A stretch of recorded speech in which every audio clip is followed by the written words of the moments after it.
Hello everyone, welcome back my YouTube channel Vivek Official CR7. How are you all guys? I hope you all are okay and fine. So guys, now this video, I think we've got a very important topic.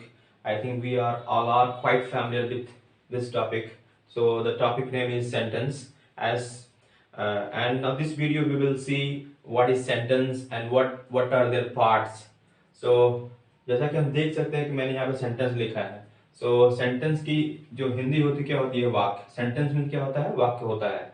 So in this video we will first of all we will see what is definition, Hindi definition and English definition.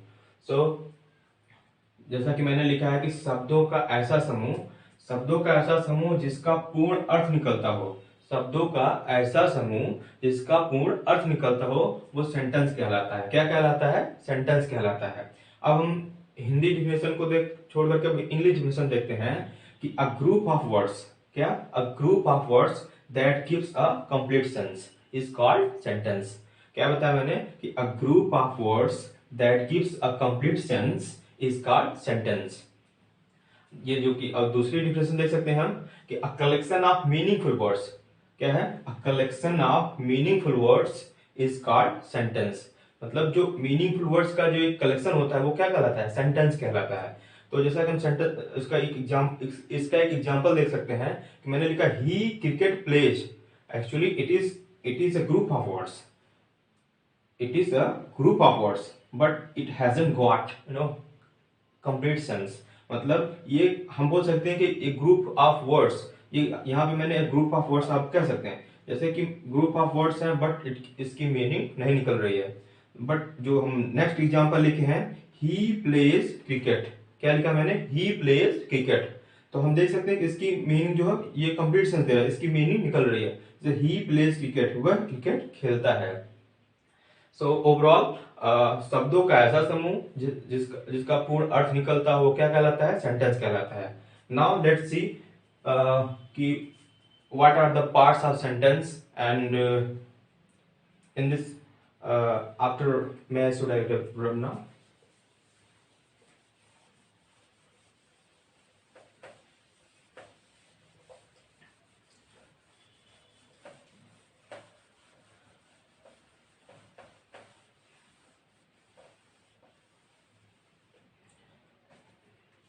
अब हम देखेंगे sentence के parts. जैसे हम देख सकते हैं क्या? Parts of sentence, parts of parts of parts of sentence sentence. अब हम बोल सकते हैं कि एक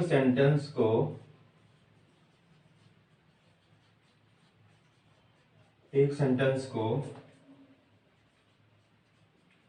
दो भागों में बांटा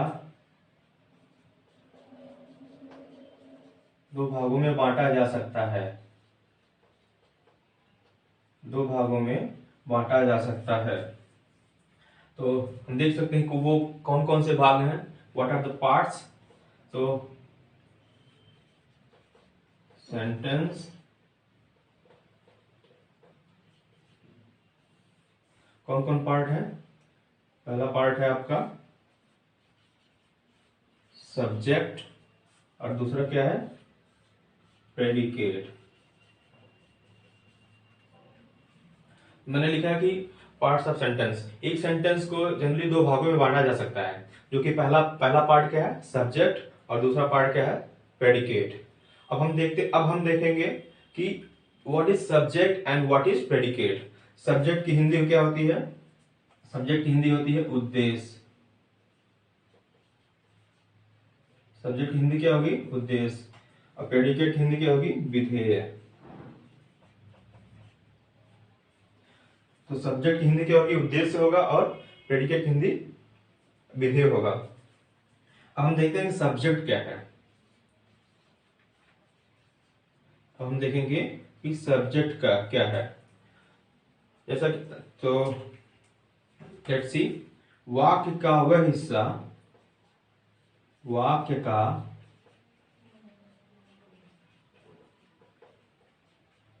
का वह हिस्सा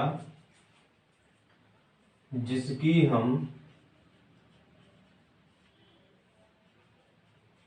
वाक्य का वह हिस्सा जिसकी हम बात कर रहे हैं, जिसकी हम बात कर रहे हैं, या जो कार्य कर रहा है, या जो कार्य कर रहा है,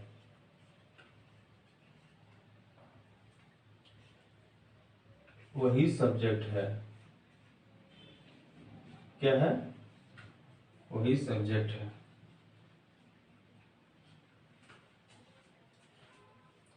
तो मैंने क्या लिखा, जैसा कि आप देख सकते हैं कि मैंने लिखा सब्जेक्ट और प्रेडिकेट। अब सब्जेक्ट का मैंने जो एक तरीके से कैसे हाउ टू आइडेंटिफाई, तो वाक्य का वह हिस्सा जिसकी हम बात कर रहे हैं, वाक्य का वह हिस्सा जिसकी हम बात कर रहे हैं या जो कार्य कर रहा है। मतलब एक सेंटेंस में दो पार्ट मैंने बताया, क्या? Subject and predicate. प्रेडिकेट किसे कहेंगे? सेंटेंस का वह हिस्सा जो कार्य करता हो या जिसके बारे में हम लोग बात कर रहे हैं, सॉरी जो कार्य कर रहा है, तो क्या कहलाएगा? सब्जेक्ट।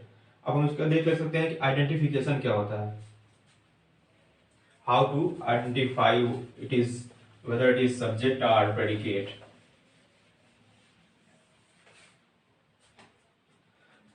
Identification.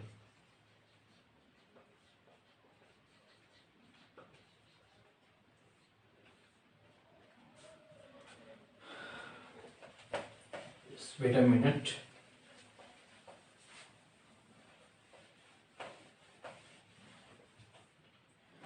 तो देखते हैं कि जहां से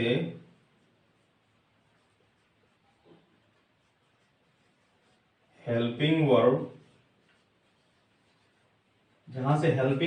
या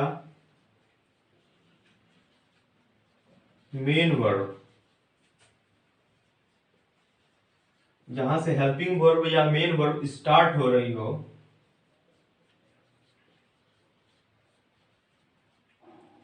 जहां से हेल्पिंग वर्ब या मेन वर्ब स्टार्ट हो रही हो, वहीं से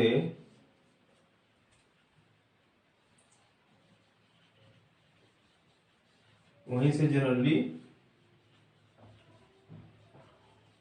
प्रेडिकेट होता है।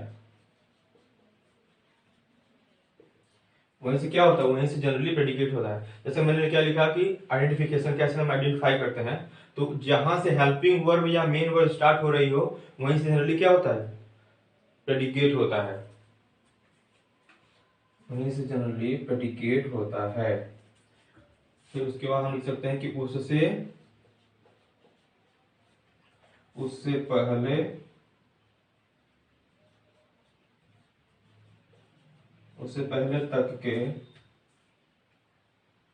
पहले तक का जनरली सब्जेक्ट होता है।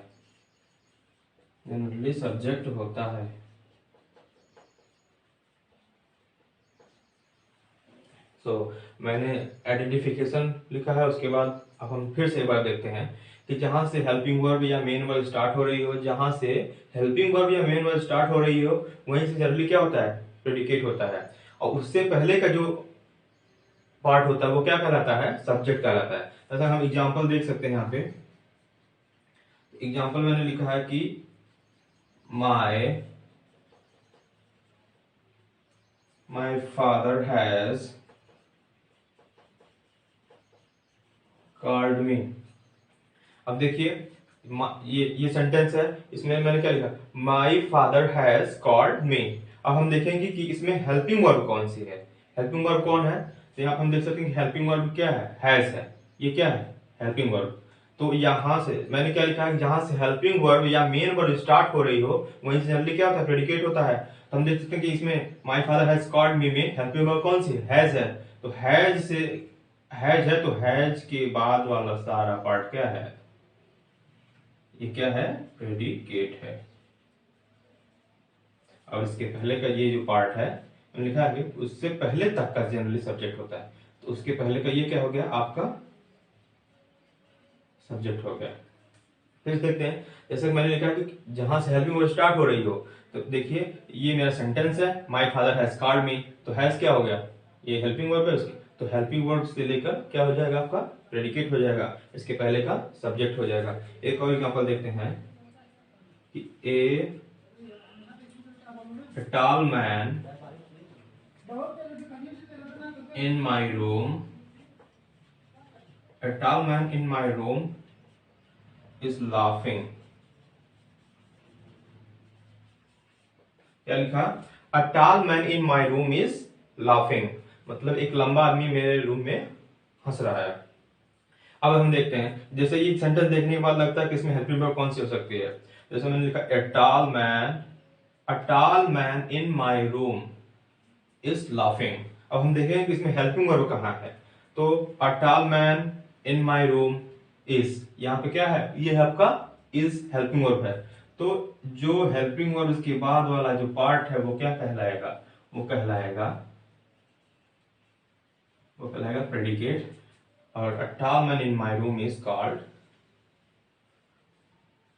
subject।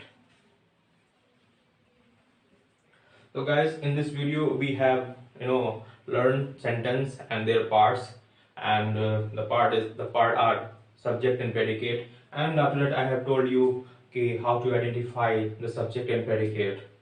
So thank you so much guys.